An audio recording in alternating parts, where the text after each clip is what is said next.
Bonjour, j'espère que vous allez bien. Je vous retrouve pour une nouvelle vidéo un peu personnelle. Je réponds à des questions que j'ai eues sur mon parcours.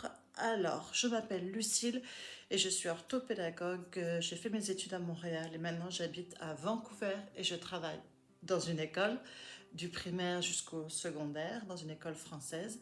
Et aussi, je travaille à ma pratique privée où je reçois des élèves et je donne aussi des formations à des enseignants. Alors, on commence tout de suite avec la première question. C'était comment as-tu découvert l'orthopédagogie?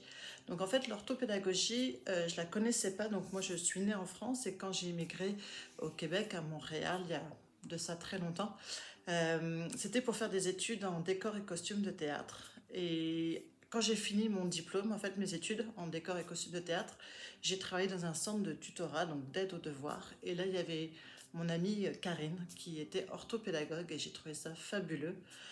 Donc c'est vraiment spécifique pour aider les élèves qui ont des difficultés et des troubles d'apprentissage.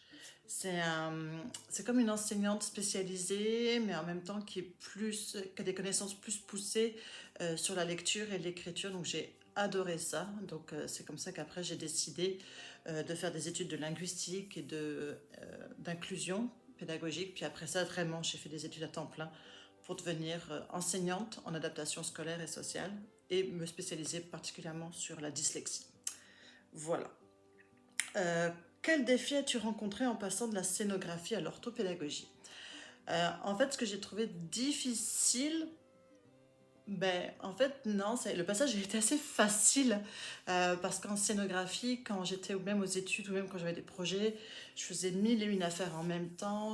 Donc au début, on est pas mal tout seul, on n'a pas une grosse équipe derrière soi, donc on court partout, on a la tête qui explose, on doit beaucoup travailler en collaboration, être sûr que le message est compris par tout le monde.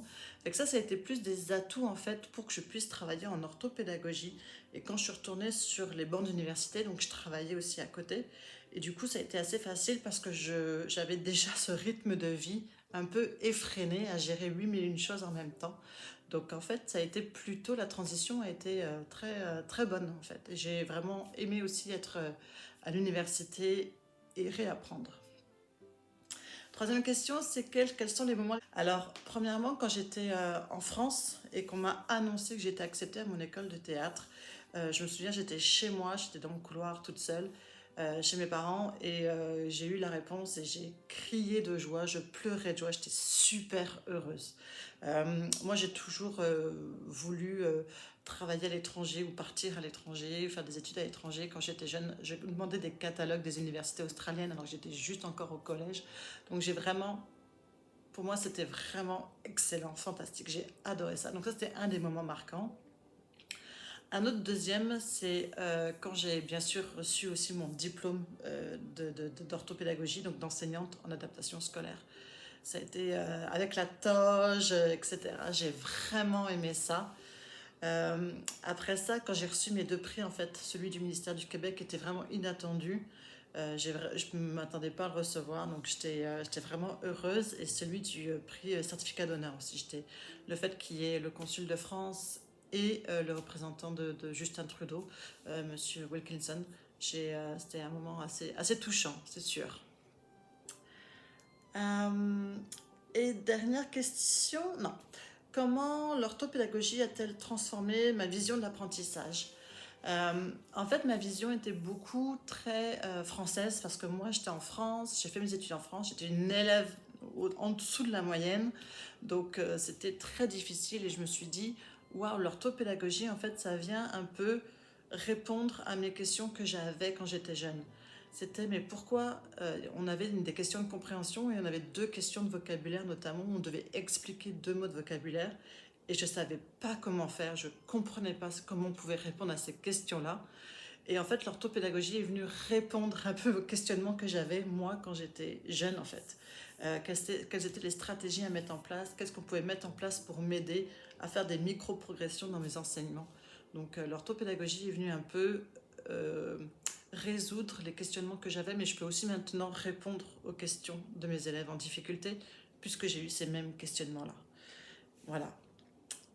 Quel conseil donnerais-tu à quelqu'un qui cherche à changer de carrière? moi, c'est quelque chose que j'encourage, ça se mettre en danger comme ça. Je le fais, mais parce que aussi avant ça, j'ai comme mis des petits cailloux pour m'assurer que je pouvais changer de carrière. Mais ça fait partie aussi de ma personnalité. Il faut savoir, est-ce que tu es quelqu'un qui va changer tout de suite du jour au lendemain de carrière, puis tu es à l'aise avec ça, ou si comme moi, tu mets un petit peu des pavés en place d'abord et après tu changes de carrière. Donc c'est savoir un peu de s'écouter, sa personnalité, puis est-ce que tu es capable de faire ça, quels sont les bénéfices, mais ne va pas non plus jusqu'au point de rupture où là tu n'es plus capable et du jour au lendemain tu changes tout. C'est un processus, une réflexion à faire, et si tu es à l'aise avec ça, si tu es prête ou prêt ou prête à courir ce risque-là. Moi, en tout cas, j'ai aucun regret d'être partie d'abord au Canada, d'avoir fait des études en art et d'avoir refait des études en éducation. Tout ça m'a servi et j'ai aucun regret sur ça. Et s'il y avait une autre opportunité qui arriverait, oui, je la considérerais, ça c'est sûr et certain. Sur ce, je vous souhaite une bonne journée. J'espère avoir répondu à vos questions. Et si vous avez d'autres questions, n'hésitez pas à me contacter. Retrouvez-moi aussi sur Instagram où j'explique un peu plus mon parcours de vie aussi. Et puis, chaque semaine, je fais une publication où je donne des astuces, où je partage des choses que j'ai découvertes sur mon Instagram. Et donc ça, c'est quelque chose que j'aime beaucoup aussi faire. Bonne journée!